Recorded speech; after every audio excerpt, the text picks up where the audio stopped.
how much this means for people in Israel who have endured the worst terrorist attack in generations.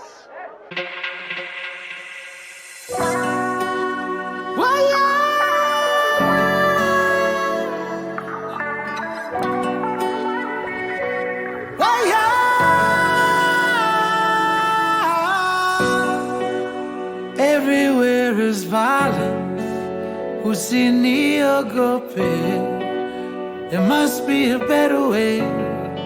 Nikuambie. Can't just sit in silence and pray. Can't close our eyes and hope for a better day. Yeah. Everybody's biased. Usini ondoke. There must be another way. Nikuambie. Wanna sleep all night and dream all day. Babies crying, mama's far away. Yeah. Leo di Leo. Together we rise up. Leo di Leo. Divided we fall. Why is everyone so quiet? Usini wachi. You must have something to say. Nikuambie. The devil man trying to take my soul away.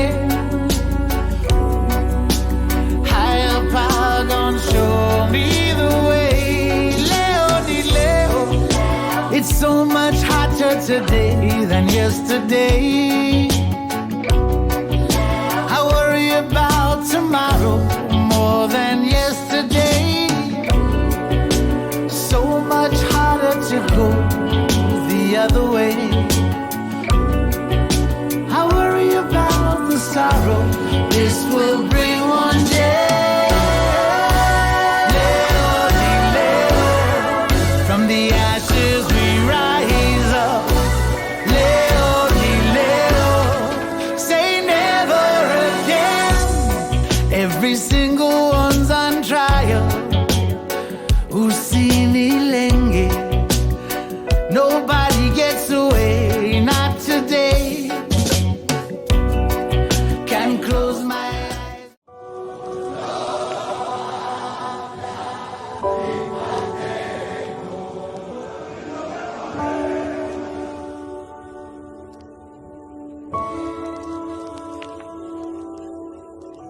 ללא מילים, ללא תחושות, אין מנוס ממחשבות. יש פה קרע לא מוסבר, איך שרים כשלב נשבר. אני פה מול החדשות, לא מעכל את הדמעות. אם אנחנו עם נבחר, איך נחרד גורל אכזר. ואין תשובות, ערפל כבד נחת עכשיו. למי פונים? הנשמה פצועה בקרב. שמע ישראל אומרים יחדיו. עוד לא עבדה תקוותנו להיות חופשי בארצנו. שמע ישראל, כולנו עם אחד. עוד לא עבדה תקוותנו להיות חופשי בארצנו. שמע ישראל, כולנו עם אחד.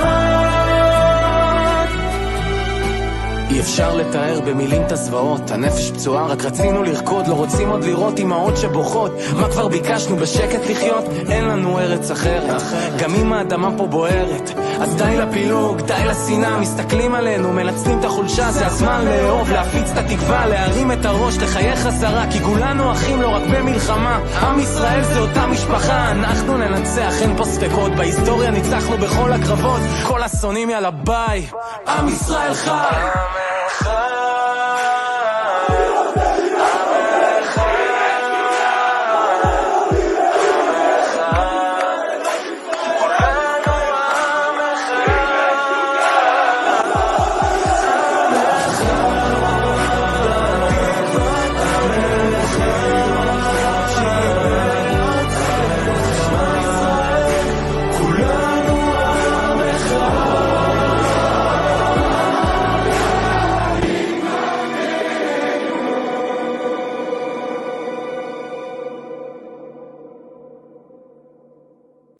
Perhaps nowhere was the horror of the recent Hamas-led attack in Israel more evident than the site of the Nova Music Festival.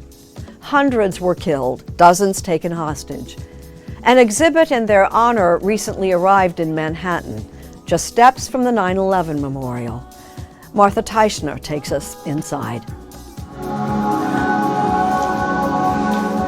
It almost feels like trespassing, disturbing a crime scene as you make your way through the exhibit in New York.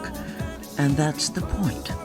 What you see, all the innocent, ordinary stuff, was what was actually left behind, strewn on the sand, after the October 7th Hamas attack on the Nova Music Festival, where more than 360 people died and more than 40 were taken hostage. You're allowed to touch, but nobody does. We had this exhibit in Tel Aviv, in Israel, and they brought all of those stuff, so hopefully we can go there as like the survivors and find our stuff, you know? Really? So what you see here means that people couldn't find their stuff. Meaning they're dead? Yeah. For 23-year-old Danielle DeVere, an inconceivable end to a joyous all-night holiday weekend celebration where kids, most of them were kids, just went to dance. On Saturday, last October 7th, at 6:29 a.m., as the sun rose, the music suddenly stopped. And the killing started. And the kidnapping. And the sexual assaults. Hamas recorded the carnage and the chaos as people ran for their lives. Many of those videos are in the exhibit. I remember thinking to myself, just shoot me, I can't run anymore. And I remember saying to myself, no, no. Danielle hid in a tree. As camouflage, she covered herself with the new green scarf she had just bought. It's powerful to me. As she tells us about what happened, her hands tell us more. It saved my life. I think the events of Nova are not only being forgotten, they're being ignored. Entertainment industry entrepreneur Scooter Braun was instrumental in bringing the exhibit to New York. Right here, all these red circles, these are the actual bullet holes. They just started shooting into them one by one and killing the people inside. This is real. This happened. What do you want the message to be presenting this exhibit? I definitely don't want it to be political. I don't think this is a political... How can it not be political? Because it's about music. Why are musicians not screaming from the top of their lungs that music should be a safe place? Just stop for a minute and ask yourself, on either side, do kids dancing deserve to die? And the answer is no. So just give it an opportunity and have empathy in your heart for all sides. A hard ask, given that just a few miles away, pro-Palestinian protests have paralyzed at least 3 New York City college campuses, with dozens of others in turmoil nationwide. Mutual empathy, a casualty, and anti-Semitism on the rise. At the Nova exhibit, there is heavy security. That's Oria, my beautiful daughter. That's her radiant smile. I miss that smile very, very much.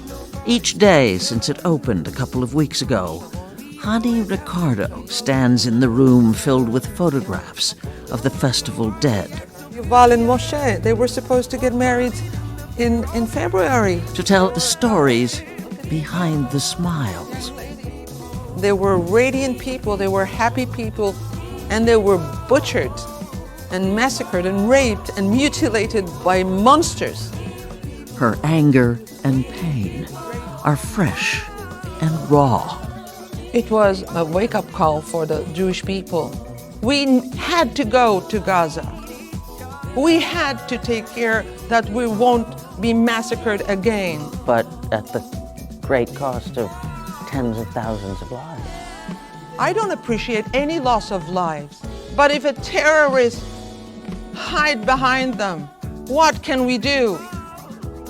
These lives are her concern. Ani Ricardo wrote a song for her daughter. We asked her to sing it. I don't think I can. It's too hard. It says, how can I go on without you, the one I loved the most? And I go on every day. We have to stand tall, and we have to go on living, because this is the will that these radiant people left us.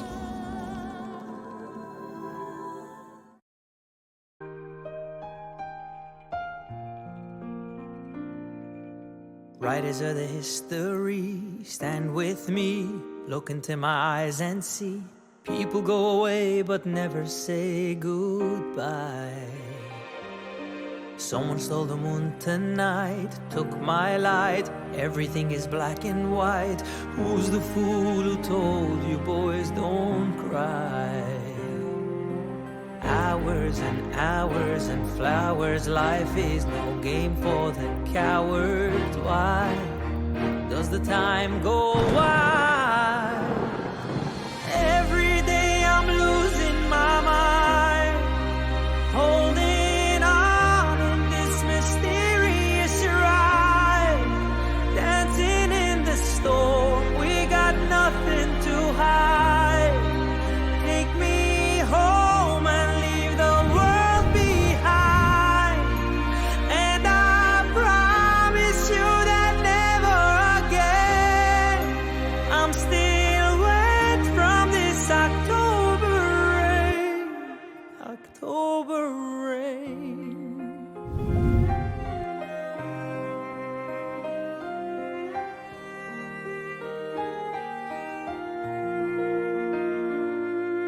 Living in a fantasy, ecstasy, everything is meant to be. We shall pass, but love will never die. Hours and flowers, life is no game for the cowards. Why does the time go wild? Every day I'm losing my mind, holding on in this mysterious ride, dancing in the storm, we got nothing to hide. Take me home and leave the world behind, and I promise you that never again I'm still wet from this October rain, October rain.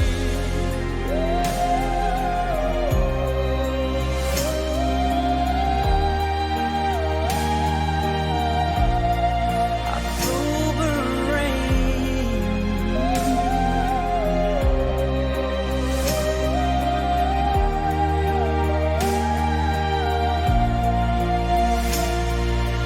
לא צריך מילים גדולות, רק תפילות, אפילו כשקשה לראות, תמיד אתה משאיר לי אור אחד קטן.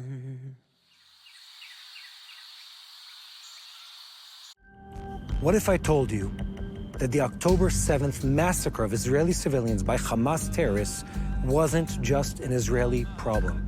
It is something relevant for you, wherever you're sitting around the world, and will continue to be relevant until this problem is dealt with swiftly and effectively. Here's why. Hello from Israel. I'm Mati Shoshani, and like many other Israeli men and women, I'm serving in the emergency reserve forces of the IDF in the ongoing war between Hamas and Israel. I think for me and the majority of Israeli people, October 7th is always going to be remembered as one of the most painful, heart-wrenching days of our lives. Just seeing the imagery and hearing the stories of the brutality the torture that our countrymen experienced, it broke my heart personally, and I think it did the same for many others. But it was a very sobering and eye-opening moment where we realized who we're fighting against. These aren't people looking for freedom. They're not looking for peace. They're not looking for a better deal. They're here to kill us and destroy everything we hold dear in this world. So why should these atrocious attacks matter to you? Why should you care about what's happening here? I mean, aside from the sympathy and the care for the lives lost and the torture and the abuse that people experience here, why does it matter to you?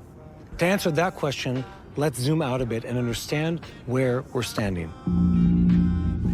We're in Israel, smack in the middle of the Middle East. And Israel is a democracy, but that's the exception to the neighborhood we live in. The majority of our neighborhood is countries that are non-democracies.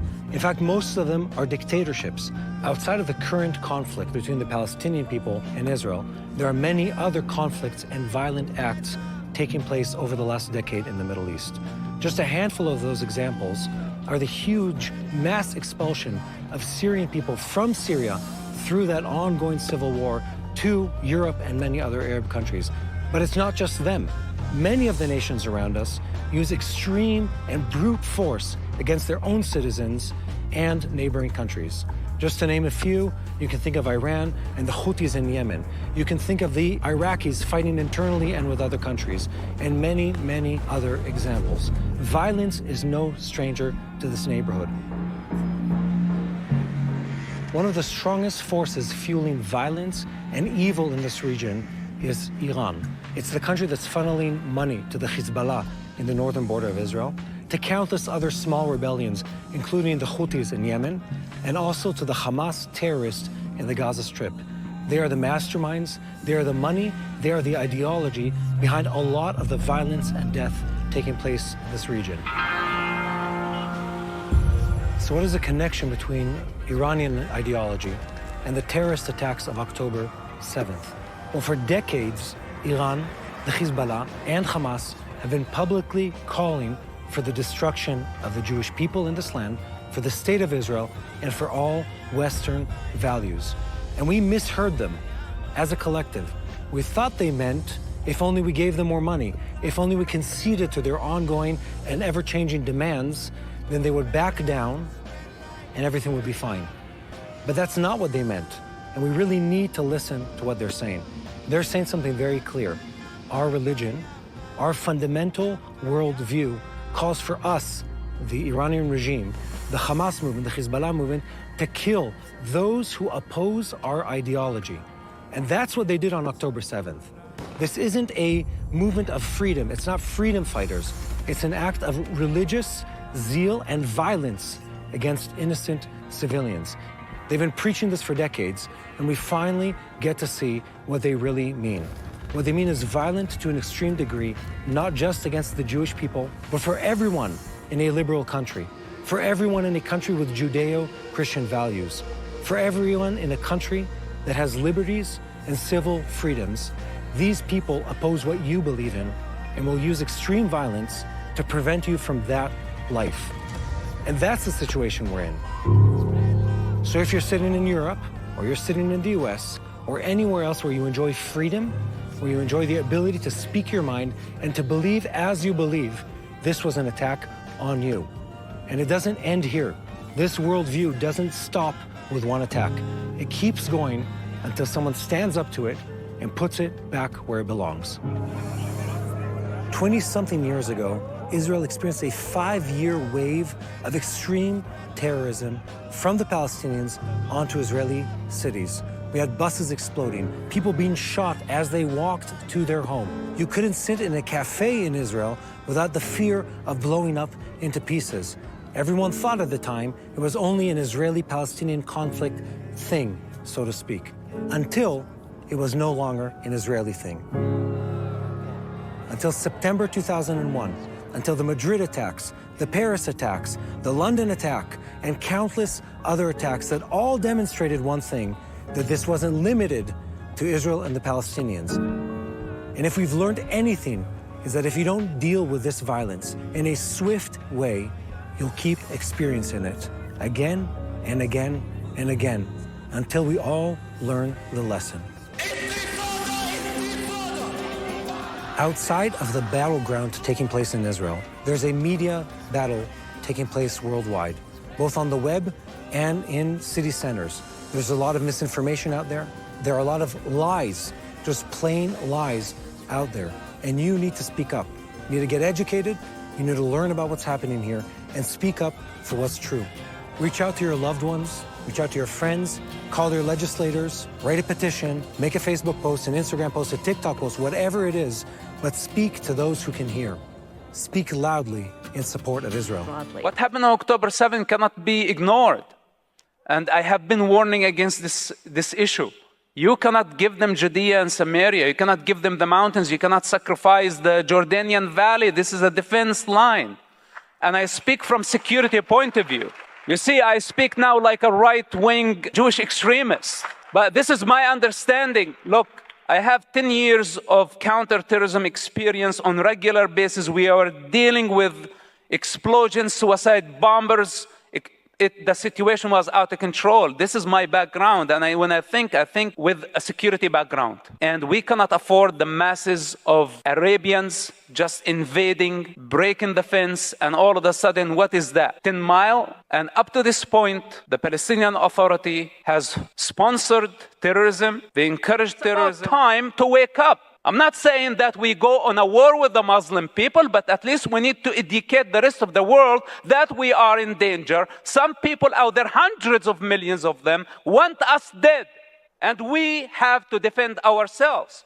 Hamas is not only acting on their own. They belong to the Muslim Brotherhood. The Muslim Brotherhood belongs to a religion. And that religion has a scripture. And it's about time to open the books for the rest of the world. The majority of the world are with the Jewish people. Hinduism, they understand the Islamic danger. Buddhism, Buddhists, Christians, and it's about time. We need some help from the big majority religions to stand with us because this is existential fight. And if we don't win, it is going to be a disaster. The whole globe is going to go into chaos.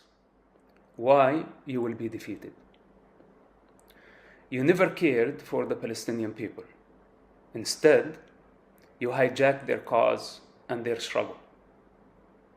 Your useless effort has always been to destroy Israel, not to build a Palestinian nation.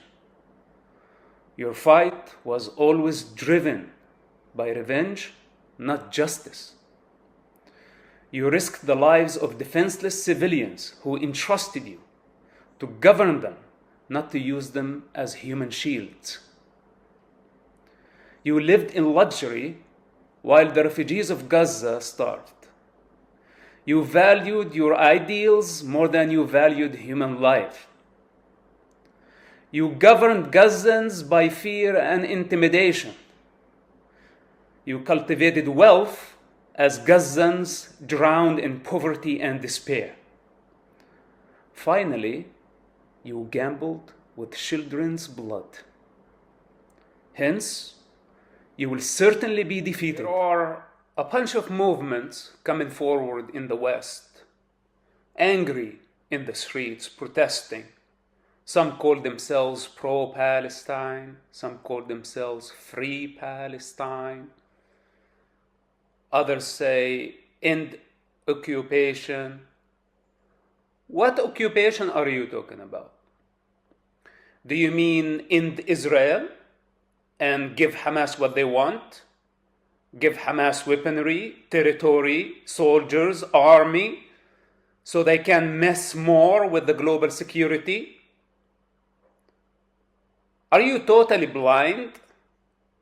How can't you see the things in common between the West and Israel? And how can't you see the violence and the brutality of Hamas movement? Or it's your hatred. You have nothing to do with Palestine. You're just projecting hatred and inflicting emotional pain on the Jewish people as they mourn a modern-day Holocaust. Do you think this is how you help Palestine? There is no such a thing as Palestine. Palestine what? Yasser Arafat, Palestine. PLO, Palestine. PA, Palestine. Hamas, Palestine. Islamic Jihad, Palestine. What Palestine are you protesting for? You have no idea what you're talking about. I am being emotional. I have the right to be emotional. Because I speak on behalf of the children. As a Palestinian child, as a child of the land, I qualify to talk about the subject. But you have no idea what you're talking about. You've never been there. You did not live the pain of that land. So what are you protesting against or about? What is your problem? Let me be clear. This war will go the way we want it to go. Your opinion doesn't matter. Even if you were a majority, you don't matter. Not in this war. It's not your business. You protest against your politicians in London, in Paris, everywhere, wherever you want. That's your business. But in the Middle East, we deal with business, the Middle East style. This is my chance. In the light of what's happened in Israel and Gaza, a song about non-violence seems somewhat ridiculous, even laughable, but our prayers have always been for peace and for non-violence. So, but our hearts and our anger, you know what that's pointed. So sing with us. And those beautiful kids at that music festival.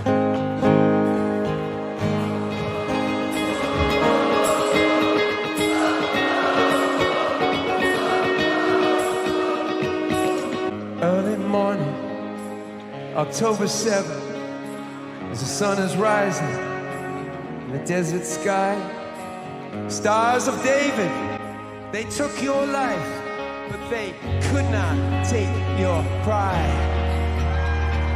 Could not take your pride. Could not take your pride. Could not take in the name of love. Worst massacre of Jews since the Holocaust. A moment of reckoning within Israel. A moment of change. Some of the changes were entirely predictable. Increased fear, trauma, anger, military mobilization. But others, none of us could have foreseen. And it's not an exaggeration to say that Hamas succeeded in doing something utterly unprecedented, but not in the way you might think. So what happened? How did Hamas's attack on October 7th transform Israeli society? If you're Jewish, Israeli, or just a responsible consumer of news, you might be howling with rage right now. Hamas changing Israeli society for the better by invading, murdering, torturing, raping, and kidnapping nearly 2,000 civilians? And I want to be incredibly clear. The October 7th attack, which you could also call a pogrom, a massacre, or an invasion, was absolutely unjustifiable. In a matter of hours, Hamas and Islamic Jihad terrorists murdered more than 1,400 people, over 1,000 of whom were civilians, including little children. Some were lucky and died quickly. Others suffered the kind of agony no sane person could imagine. But we don't have to imagine it. Hamas broadcast their crimes to the world. They used their victims' phones to live stream tortures that defy all laws of warfare and all mores of human decency. And when they were done, they carted off their prizes. More than 240 men, women, and children from 25 countries to be held captive in damp tunnels deep under Gaza. So close to their homes, and yet utterly unreachable.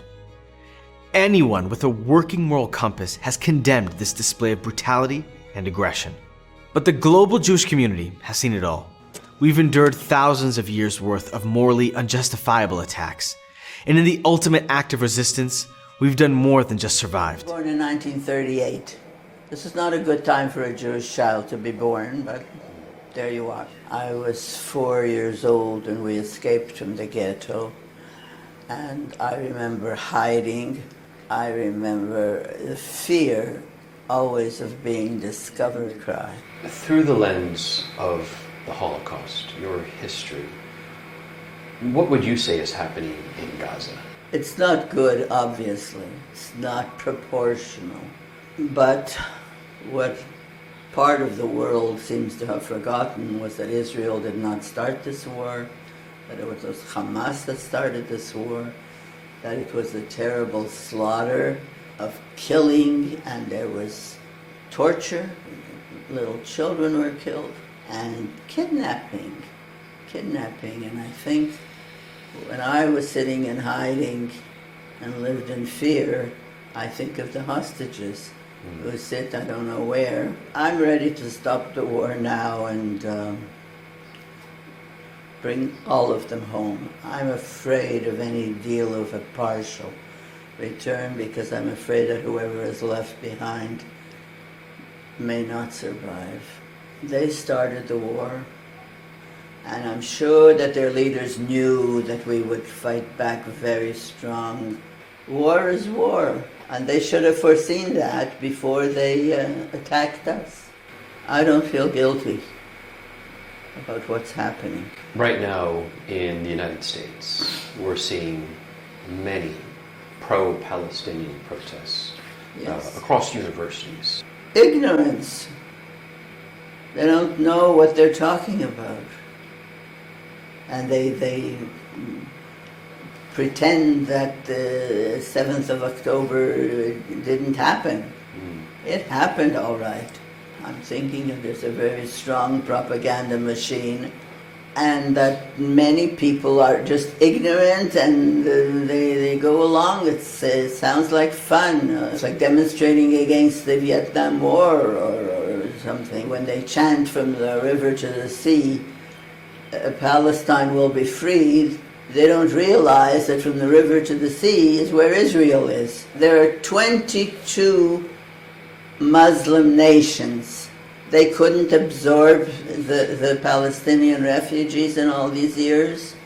Where did the Jewish refugees go? Like me. We were refugees from Poland. Relatives of ours sponsored us. We were taken in by Canada. My parents worked very hard. We didn't ask for any help. October 7th happened. Do you still feel safe and secure now? October the 7th was a big shock. My confidence has been shaken. How can you bring the confidence back? How can others, Prime Minister Netanyahu? You rolled your eyes. I don't approve of him at all. I don't approve of him. I don't approve of his government. My country is in deep shit. I'm in favor of 2 states for 2 people. But nobody asks me. If I had my druthers, as they say, there'd be a demilitarized Palestinian state next to the Israeli state. And peace, of course. The heavy word, genocide, has been brought up. Is what Prime Minister Netanyahu doing in Gaza? I don't think so. Genocide. I don't think so. Genocide is what we experienced in World War II, where they just killed Jews for the sake of killing Jews. I don't think that we are killing Palestinians because they are Palestinians. I think we are killing combatants, Hamas members, people who killed us or planning to kill us. Maybe I am deluding myself, but this is what I believe. To Holocaust deniers that are unfortunately out there, what do you say to them? I don't say anything to them. I say that they're crazy. I'm afraid that after all the survivors are gone, I don't know what will be left, only the books. And your biggest hope? That the hostages should all come back. Not 33 or 22, but all of them. I would empty out our prisons of Palestinian prisoners, give them all back. And as visual and moving as the flags are here at ground level, well, you already said it, it's even more dramatic and inspirational from the air. A bird's eye view from Skyfox, a new installation in Beverly Gardens Park. 1,400 flags. Each flag represents a person killed in the October 7th attack on Israel by Hamas. 1,200 Israelis, 200 people from other countries. 30 different nations, flags that represent that other people around the world were also massacred, not only Israelis. So we want people to understand it, that terrorism is not local, terrorism is global. It's been almost 4 months since the brutal attack. Beverly Hills City Councilwoman Sharona Nazarian says people haven't really had a chance to mourn. The city became the site of pro-Palestine demonstrations and anti-Semitic hate crimes rose. Installation here meant more than just putting up flags. We want to ensure that whoever comes, whether it's our residents or our visitors, that they are in a safe environment. And so we do have 24-hour surveillance and the space is being monitored. Dovie Francis envisioned the flag concept and despite the birth of his third child could not miss the official ribbon cutting. Her name is Sunny, her middle name is Miriam, and she's named after my grandma. My grandma is a 95-year-old Holocaust survivor who's been to Auschwitz and Birkenau and spent time with Joseph Mengele, the notorious Joseph Mengele. The city wants this to be a place for reflection and education. The Consul General of Israel is hoping for more. First of all, it means that diplomatically, Hamas needs to be on the terror list of every other nation in the world, which didn't happen on many of them still today. I asked some girl, where you go? And she's screaming, they're terrorists, right there. The car before me stops, the man try to run from the car, and they shoot him. Many people died there. Many people. She became known as the Lady in Red and was one of the most hauntingly iconic images from the October 7 massacre in Israel. Killed 340 people and took 40 hostage. Now Mail Online has found her, and for the first time, Vlada Patapov, a 25-year-old Ukrainian-born mother of one who lives near Ashdod in southern Israel, tells the harrowing story of how she survived.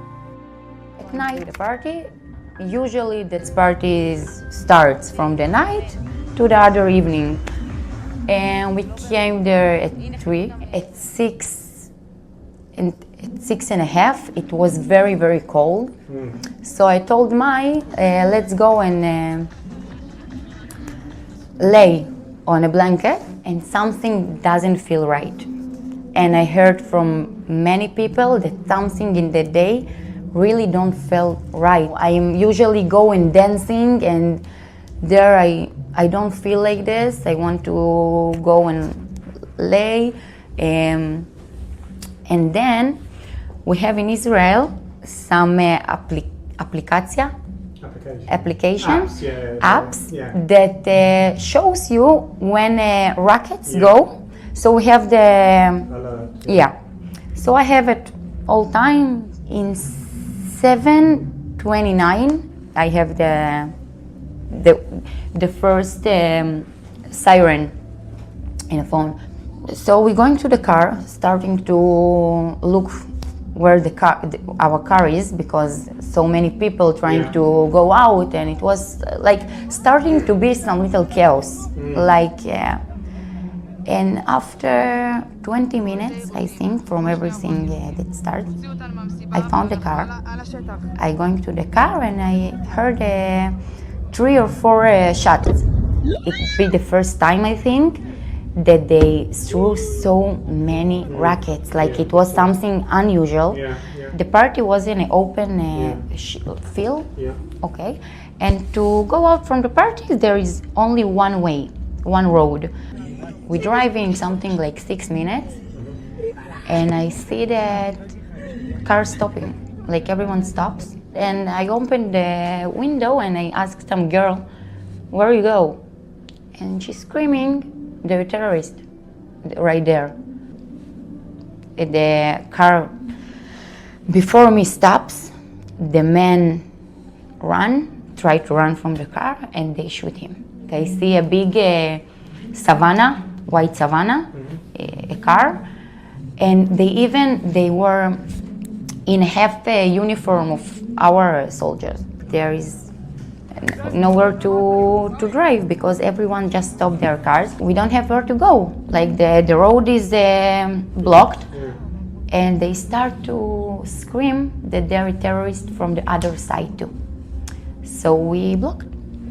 All this, still rockets. It was without stopping. And then I remember there was a safe place. We have it a lot in Israel because of the bombing. You okay? Yeah. Many people died there. Many people. In the shelter? Yeah, they have betonado. Yeah. And so we being there next to the policeman, and then was a moment that the policeman looked at all of us and just scream, if you wanna be safe, you just need to run to the field. Field, it's above the street. We looked one in each other. I want to stay there, and thank God that I didn't. And we go back to the car, and then we see 200, 300, like they were 50, 60 from any side. Terrorists. Yeah.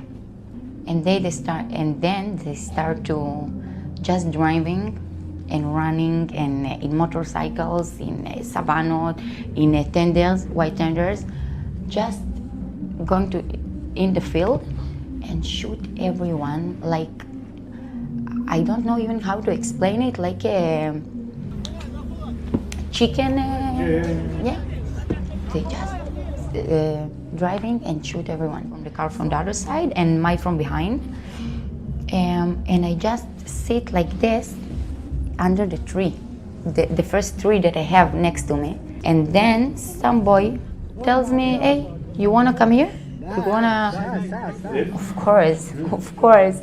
And he opened the door, and you can hear one of the boys behind screaming, no, don't stop her, just drive. And he stopped me. And then Mai saw me. My running, I remember my running on her life, like she understand if I'm going in that car, she don't survive, like, and she's running to me, and she's always falling, like falling down, and she just jumped to the car, like you see in the video. She just jumped, and they closed the door. And when they closed the door, then we hear Matan screaming, like, Vlada, I'm here. Let me go to the car. And they just unlocked the door again. Yeah. And I remember Matan's face, like, at start, he like, say me goodbye. You understand that's it. We were in a car, 8 people, in a mini Kaya Picanto. They take everyone they can. And in that moment, I just in a field. Yeah, Matan saw us. Right. Going to the car, and 2 meters from us, he started running to us, and he just like screaming, Vlada, don't. And I can't, because Mai jumped on me, and they shut the doors. I was like this in the car, and I can't open even the door. And I don't know who from us is going to survive and come back to our daughter.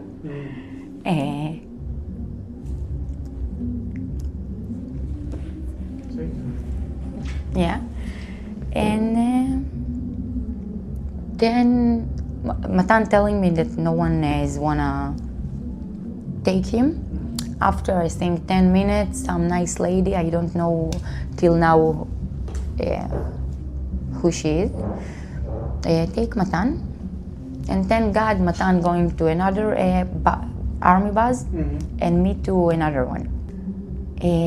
Someone start to shoot us from the front. 2 minutes, I think they he have a puncture in a wheel. And after 2 minutes, the driver told us, "It's okay, look down." And we saw a terrorist in a white savannah dead. Who killed him? The other terrorist. Why? They even don't looking where they shooting. They just driving, screaming Allah Akbar and shooting everywhere. The terrorist was in front of us. Then we take a right. When the terrorist, where it was, right, they start shooting from right. So we take left. And I remember this was the longest 20 minutes ever, the way to the bus. Only there I understand what's happening.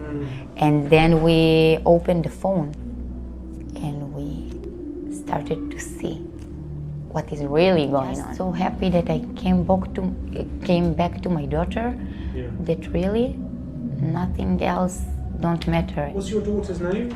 Romy. Romy. And how old is Romy? 2.5 years. Almost 2.5 months. When you saw Romy, you must have just given her a massive huge hug. I think before in a base, when I called my father, and I have a Ukrainian father, and I tell him, "Dad, everyone dead. Everyone is dead." And the next time was when I go back to Romy, and I just fall down, like emotional. Yeah.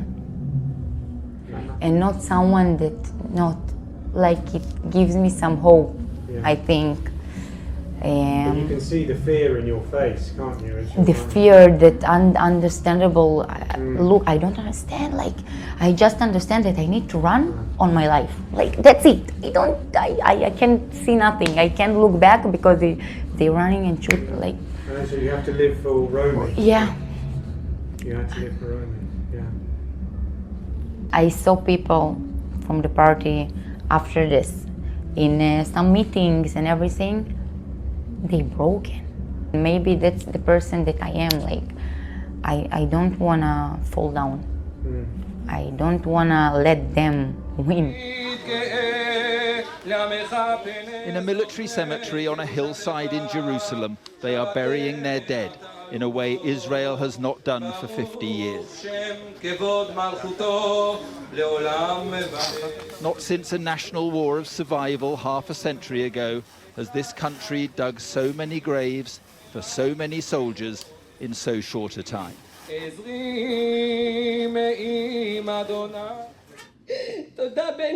And today the shock of it all gave way to unremitting grief.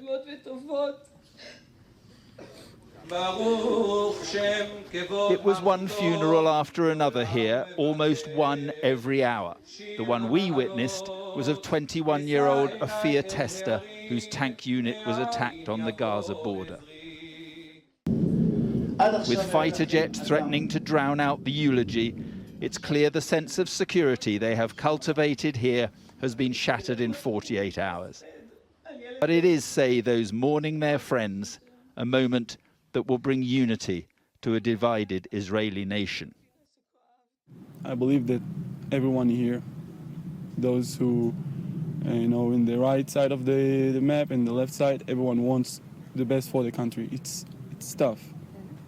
We disagree about a lot of stuff, but in the end, we all want the best for the country, the best for the citizen. It's been quite a divisive year for Israel. Do you think this will bring a sense of unity? Is that something that will come from this? I would say that always in times of complete crisis, there is unity.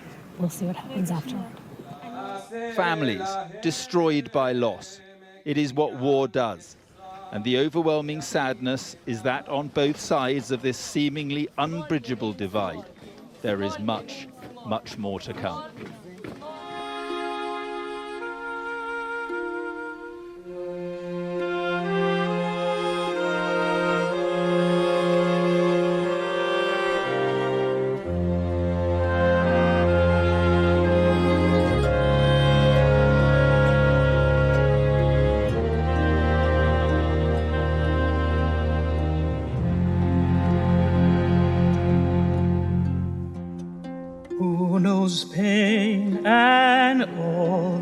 hearts,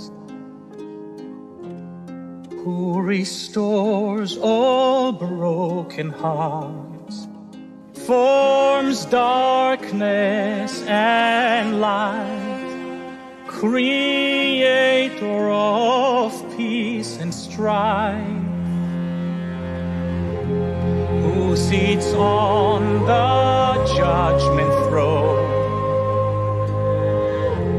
clothed in mercy that alone, who sees all and knows, yet forgives and lets go. Just who will heal my broken heart when I fall apart? One that I longed for, like an ocean with no shore. Will you tell my soul who will make me whole, and promise that my heart won't break anymore?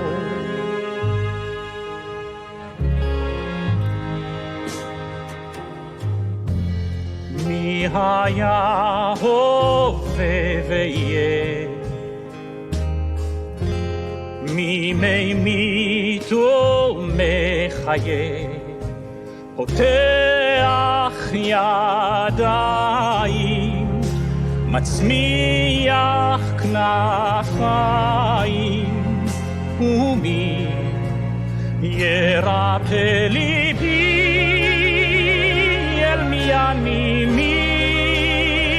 מתגעגע, כמו ים שאין לו חוף. רק תגיד לי מי יחבק אותי ויבטיח שאני לא אכנע בסוף, שאני לא אכנע בסוף.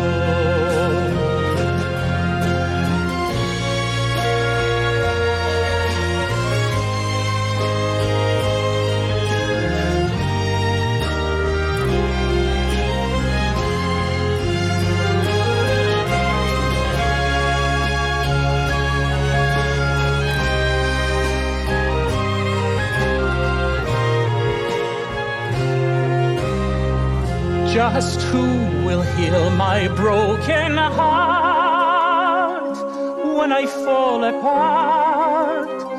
One that I long for, like an ocean with no shore. Will you tell my soul who will make me whole, and promise that my heart won't break anymore?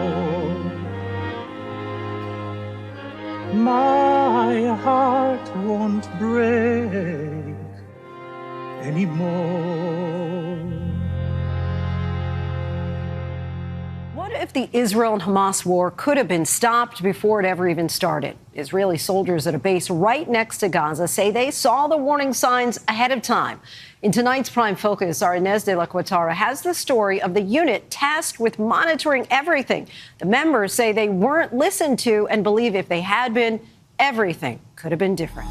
But for this Israeli observation unit, life on base was also challenging. Stationed at the Nahal Oz base, less than half a mile from Gaza, they were known as the eyes of the military, constantly monitoring hundreds of surveillance cameras overlooking the border. Always watching, always on high alert. הרגישו שמשהו חריג עומד לקרות. On October 6th, the young women shared dinner to mark the holiday of Simchat Torah, one of the most joyous festivals in Judaism. Just a few hours later, hundreds of Hamas militants breached the border.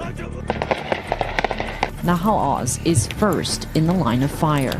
But were warnings from these observation soldiers ignored?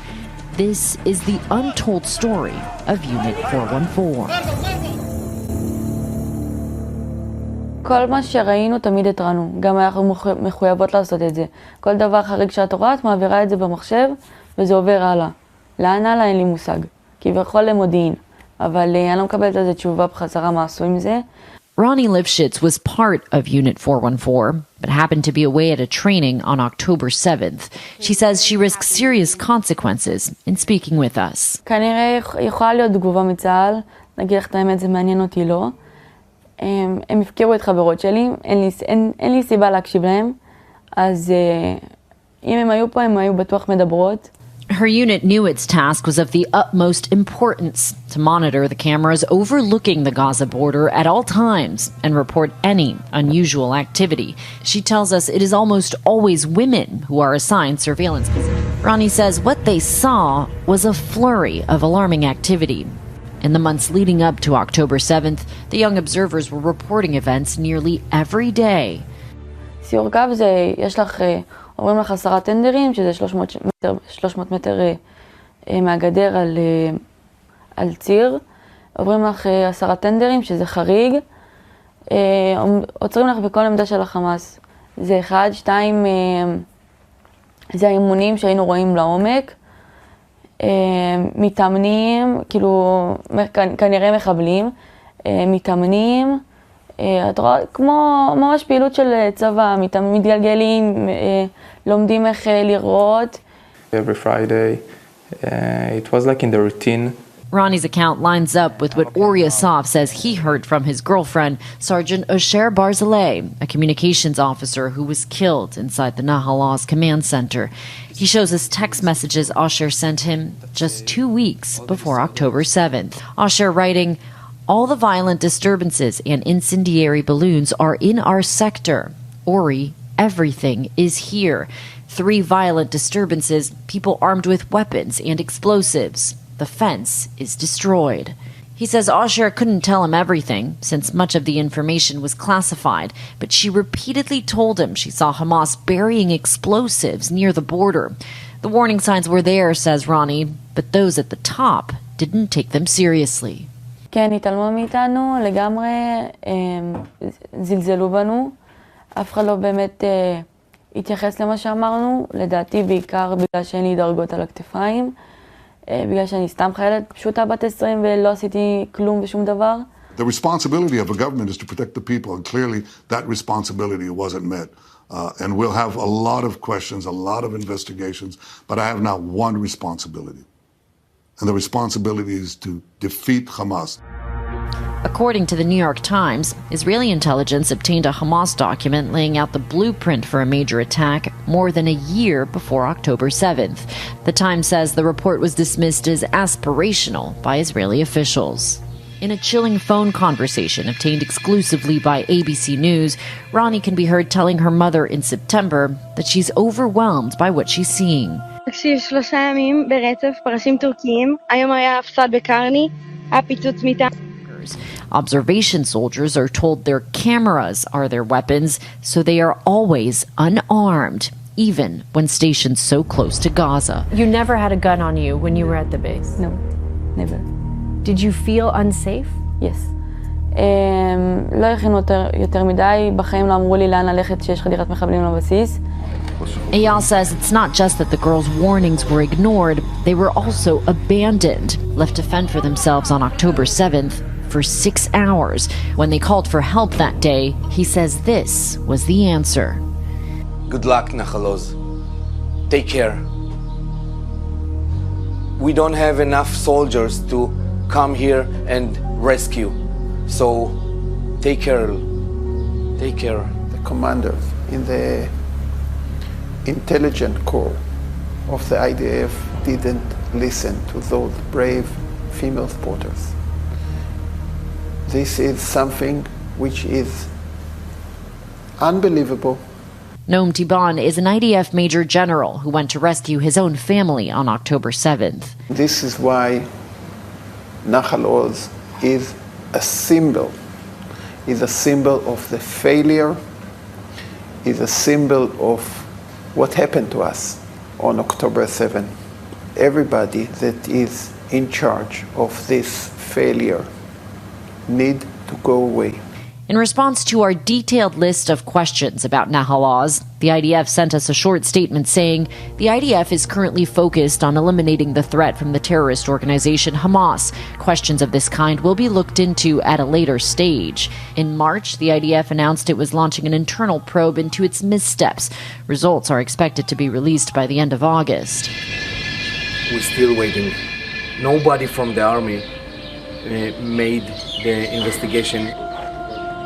In October 7, like Noam, Aviv, Adi, Osher, my Ronnie. With no end in sight to the war, Ronnie's best friend can't help but reflect on all the lives that she believes could have been saved if only someone had listened. אם באמת מישהו היה נותן פקודה של להביא יותר לוחמים, לשים אותם על הגדרות, יכול להיות שלא היו כל כך הרבה נרצחים ונופלים, וחברות שלי היו ניצלות. I think all the people in Israel, we are not the same. We are not happy like we used to be happy. You feel like you're living this day over and over because they're still hostages.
This morning, 4 hostages reunited with their families after being rescued.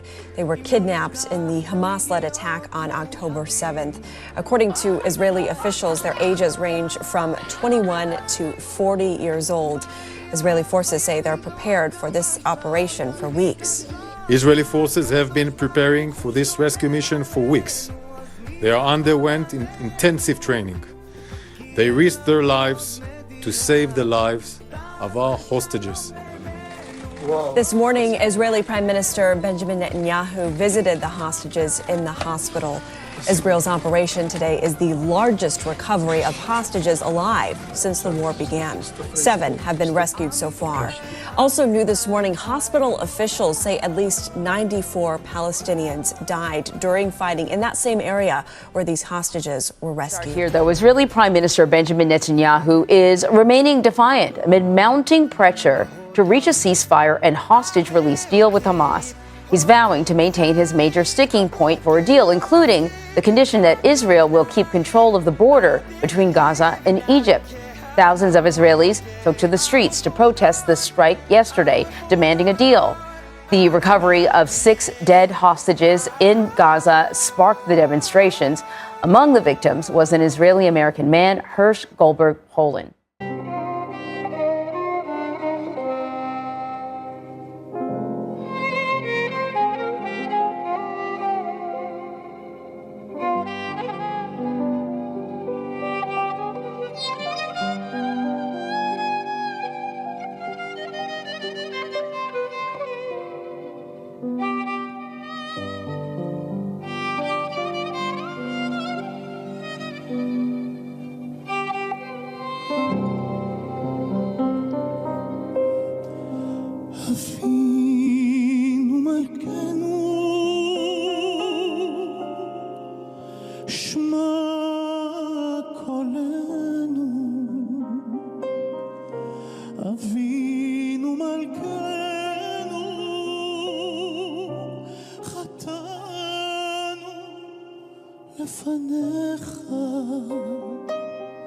אבינו מלכנו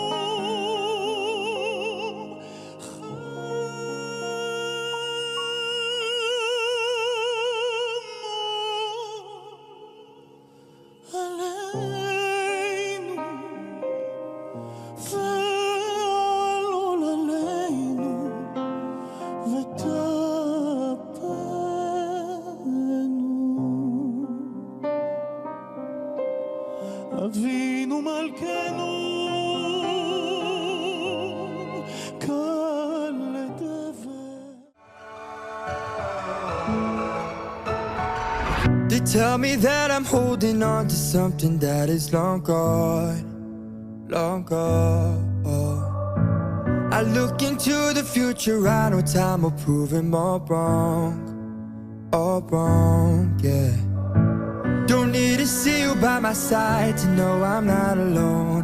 I look up to the sky and tell the eagles take me home. They say forget about this dream you're dreaming, I will hold on, I hold on. I will keep holding tight, I won't get lost in the dark of night. I believe and I don't care how long, yeah. I will hold on, I will hold on.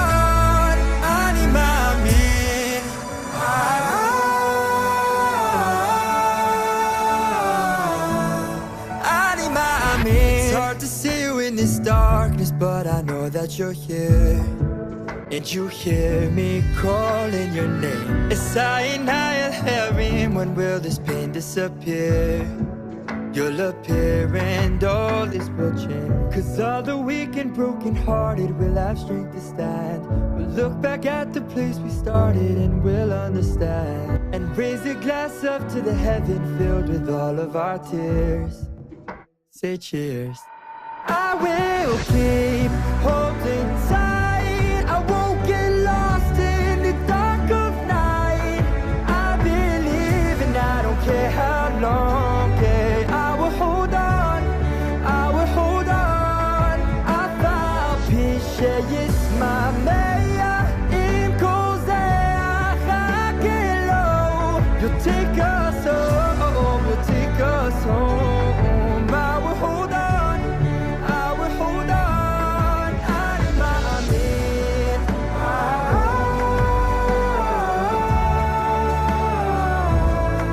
אני מאמין.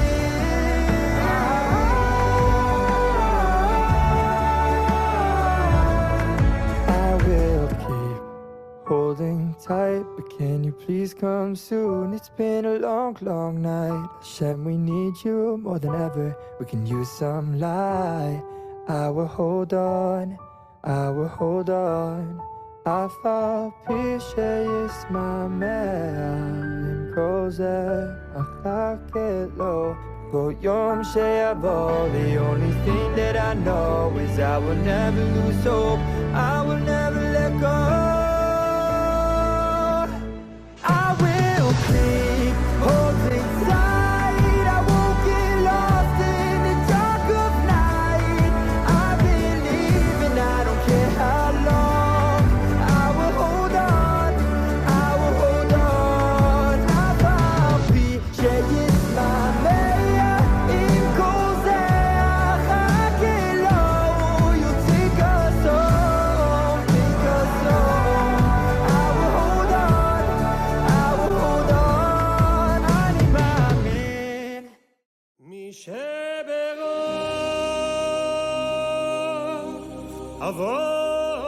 אבותינו אברהם, יצחק ויעקב, הוא יברך את חיילי צבא הגנה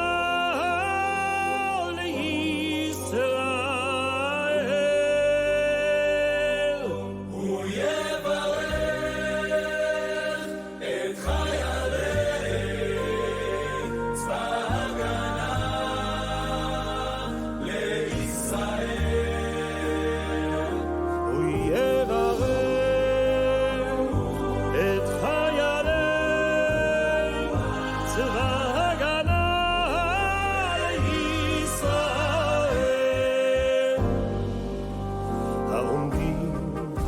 משמר ארצנו והרי אלוהינו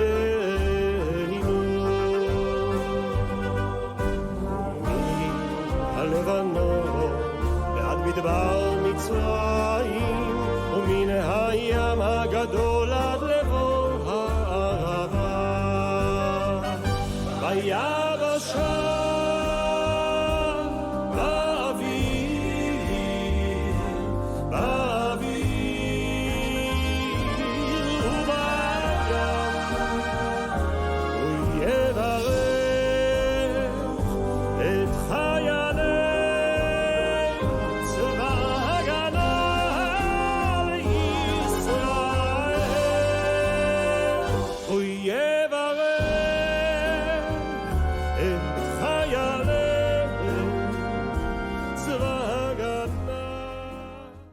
A powerful interview to share with you now. I first spoke with Gali Edan when I was in Israel last November. Her 18-year-old daughter Mayan was murdered by Hamas on October 7th in front of her family.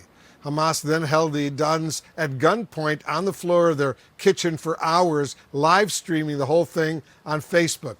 The ordeal ended with Hamas kidnapping Gali's husband, Tzachi. Gali and I spoke again in northern Israel this week. We talked at length about the pain she's endured, her plea for officials to reach a hostage deal, and her hope that she will see her husband alive again. Thank you very much for talking to us. It's been almost a year since we last had this conversation. First of all, how are you doing? Good question.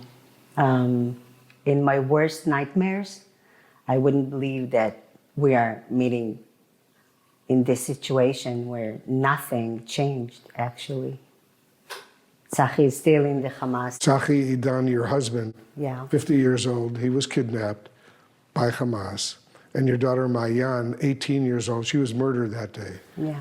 And you've been living with that, both of those enormous tragedies all this time. Yes, it's been 313 days of hell.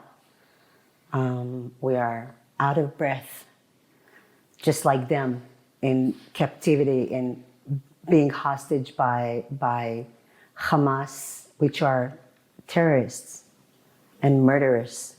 He was kidnapped and taken to Gaza. What's the latest you've heard about his condition? The latest was at end of November when the release of the hostages, the last release of hostages from Gaza. I had an eyewitness say that she was with him for a day or two, and she talked to him, and he was really emotionally down and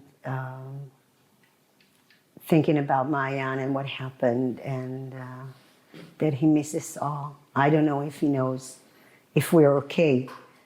And it was a really long time ago, that day that she told me that she saw him. It's unimaginable that we are sitting right now after this time and nothing changed.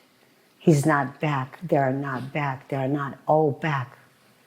It's unthinkable. It's unthinkable and unbearable, and we live in this audacity every day, every hour, thinking about our loved ones in hostage conditions. Do you have any hope that these negotiations, which are taking place and are about to resume, will result in A, ceasefire, and B, the release of the hostages, including your husband? Most definitely, yes. The only way that Tzachi and 114 other hostages can come back, some alive, some dead, for a proper burial, is the only way is in a deal.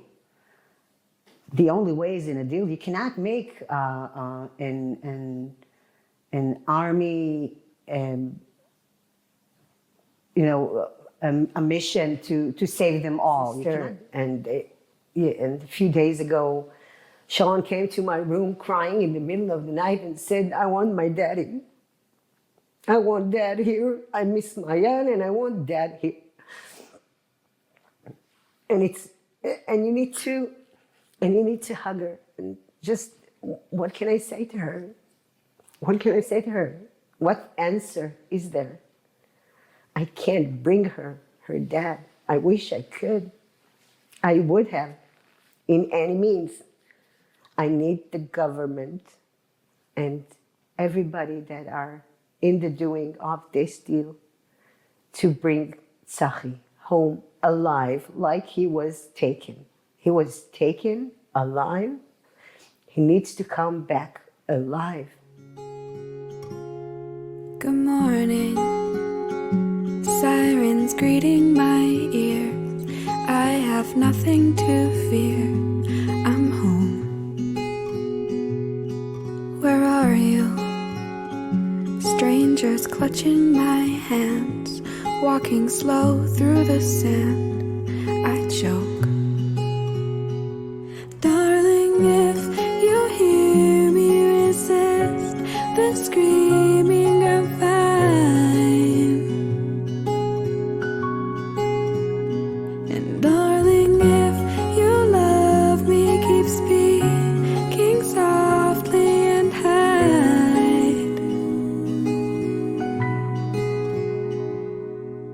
No offense, I'm so defenseless. Pretty dress torn on the fences.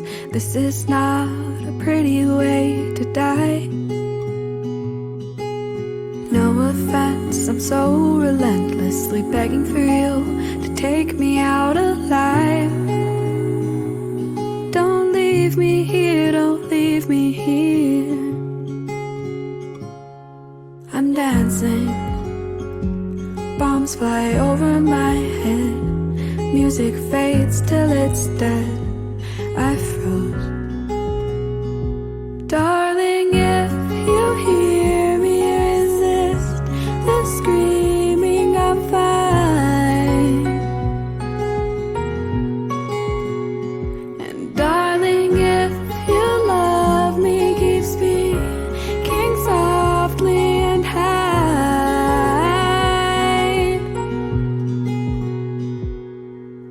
No offense, I'm so defenseless. Pretty dress torn on the fences. This is not a pretty way to die. No offense, I'm so relentlessly begging for you to take me out alive.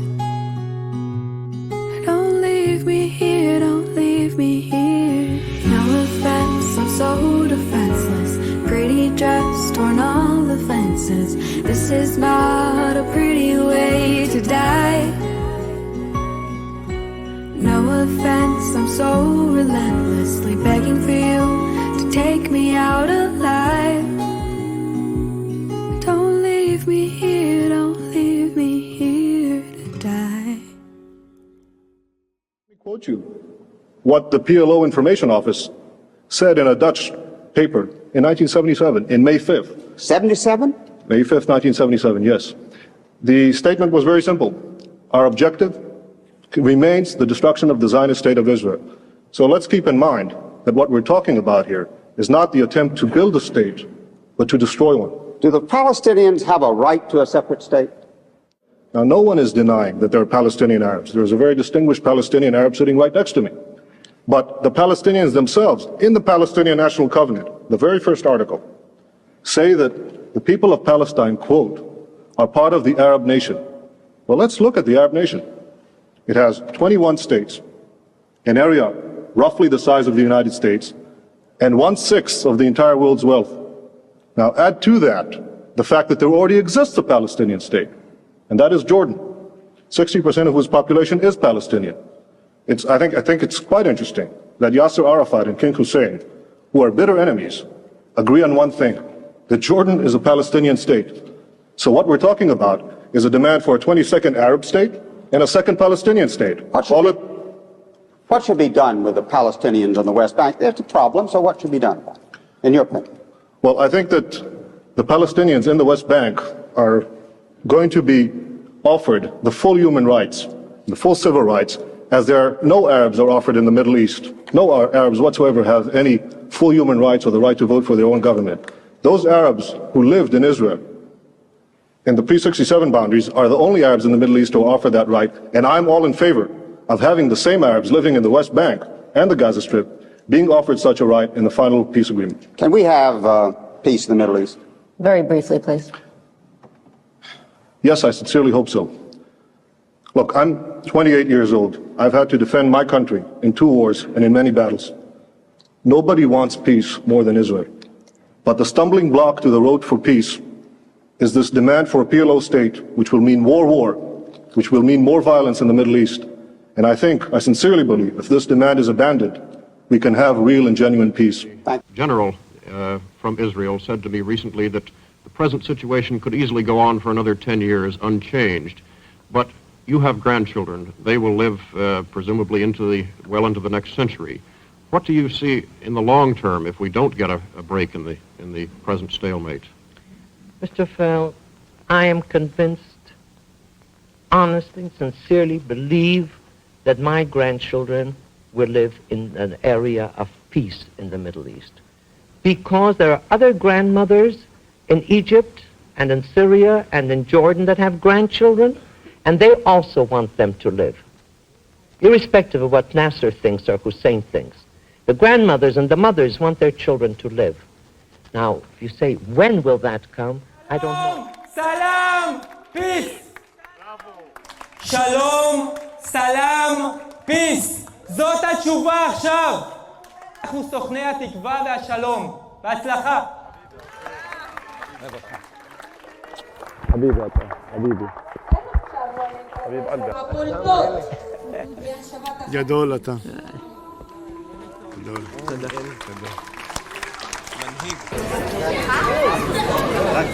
זהו? When there is a crisis, I know there is an opportunity. Unfortunately, for my parents and for my family and for both people, it's a huge tragedy. It's a huge crisis, but the opportunity is as bigger than ever. This must be the last war in the region. The last war in the region.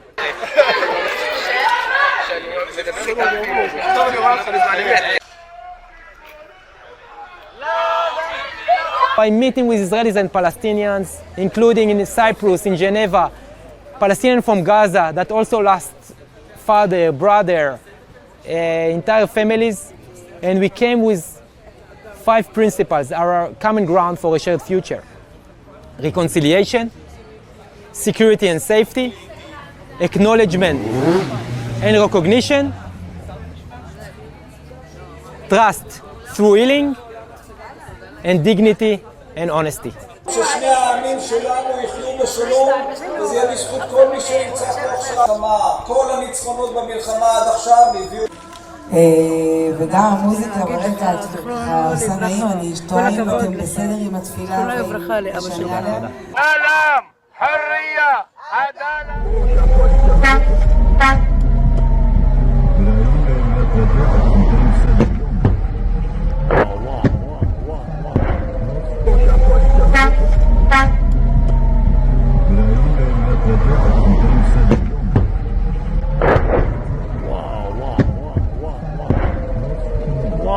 למעלה, יואו, הנה נפל פה, יואו, אני תופס את המשהו בחיים, הנה נפל, הנה,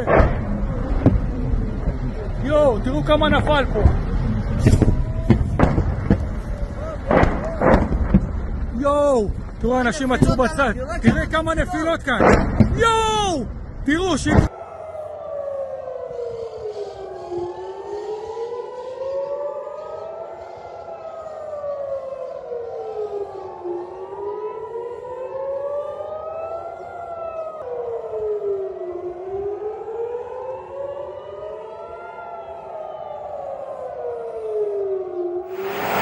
The last time Israeli troops entered southern Lebanon in 2006, the 34-day war ended with a UN-brokered ceasefire.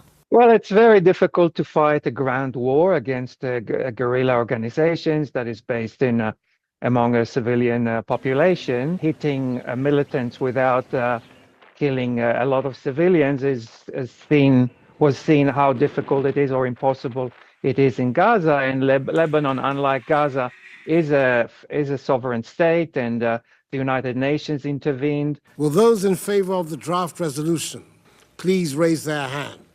A UN resolution ending the 2006 war mandated the disarmament of Hezbollah and prohibited armed forces other than those of the Lebanese state within about 29 kilometres of the ceasefire line, which remains the border with Israel, a condition Hezbollah has ignored.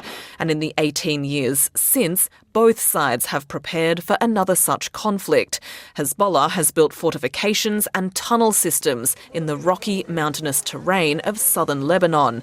The group says it currently has around 100,000 fighters, though Western analysts believe it's closer to 30,000 active fighters and up to 20,000 reserves. Many are combat veterans, having been deployed by Iran to fight in the 2011 Syrian civil war. Estimates suggest the group has between 120,000 and 200,000 missiles and rockets, ranging from unguided weapons to sophisticated missiles that can reach Israel's major cities. Iran can also resupply Hezbollah via Syria. But it's unclear whether Hezbollah is willing, or if Iran will allow it, to launch its full arsenal at Israel. Iran has its own, if you like, catch-22. On one hand, it is very concerned about the safety and security of Hezbollah, but also the Hezbollah cannot undermine too much the safety of the Lebanese people without losing political power in Lebanon, and Iran has a vested interest in maintaining Hezbollah's power. Israel says its aim is to stop Hezbollah's near-daily rocket attacks for the past 11 months that have forced around 60,000 people to evacuate their homes in the north. Hezbollah says it won't stop firing at Israel until there's a ceasefire in Gaza. But a costly ground invasion by Israel also risks dragging Iran's other regional proxies into the conflict, opening up more fronts as the IDF continues fighting Hamas in Gaza and the West Bank. The right-wing government of Netanyahu that cannot solve the situation in Gaza has found it easier to shift the attention to this war in Lebanon, to which the Israeli public is largely supportive of, and kind of forgetting that it's easy to go into a war and very difficult to come out of a war, and that neither wars in the past against Hezbollah and Lebanon produced any kind of meaningful successes. During the 2006 war, around 120 Israeli soldiers and 40 Israeli civilians died, and more than 1,000 Hezbollah fighters and Lebanese civilians were killed, less than double the Lebanese death toll in the past week alone. Alexandra Jones, SBS World. Before October 7th, liberal Jews around the world were growing increasingly worried about, well, basically everything to do with Israel. Its hardline government, its military policies, its settlement expansions, its proposed judicial reforms. All of that has been set aside. Our home is on fire, and Jews around the world are rushing to help.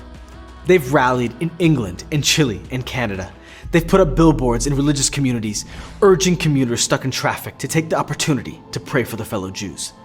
They've come to college campuses to sing with and comfort Jewish students who have been threatened and assaulted by their peers. They've plastered hostage posters on lampposts and trees and utility poles, reminding everyone of the Israelis who have been unjustly stolen from their homes. They've set up installations across the world, Shabbat tables with 240 empty seats, one for each hostage, empty strollers, teddy bears, eyes and hands bound, spray painted red with blood. A reminder of what the hostages suffered on October 7th, what they might still be suffering now. It's a dare to the rest of the world. Just try to look away. We're not forgetting. Neither will you. So while our news feeds show us the kind of hatred we thought we'd left behind in the 20th century, they're also trumpeting our love for one another. It's the kind of love that transcends everything, bridging gaps that once seemed insurmountable. The love between family. 17 years in the Army, I never saw a difficult situation like the situation right now. But what matters now is that we're together, post Chazak, and we get actions like this. On October 6th, we were divided, squabbling at each other's throats. By October 8th, we became, once again, the Israelis who built a country, who brought a Jewish commonwealth back to life after 2,000 years of exile, who fended off the enemy time and time again. These are two leaders of Israel's opposing protest movements, who spent months mobilizing thousands of Israelis for two opposing causes.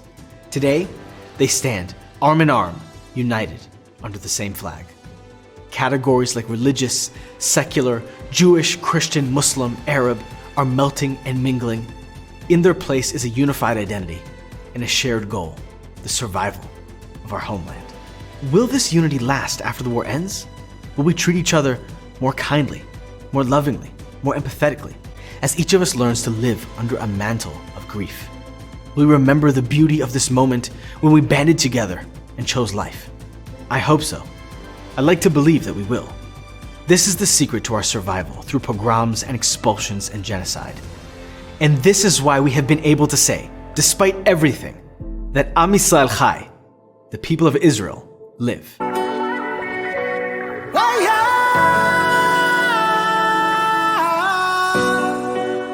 Everywhere is violence.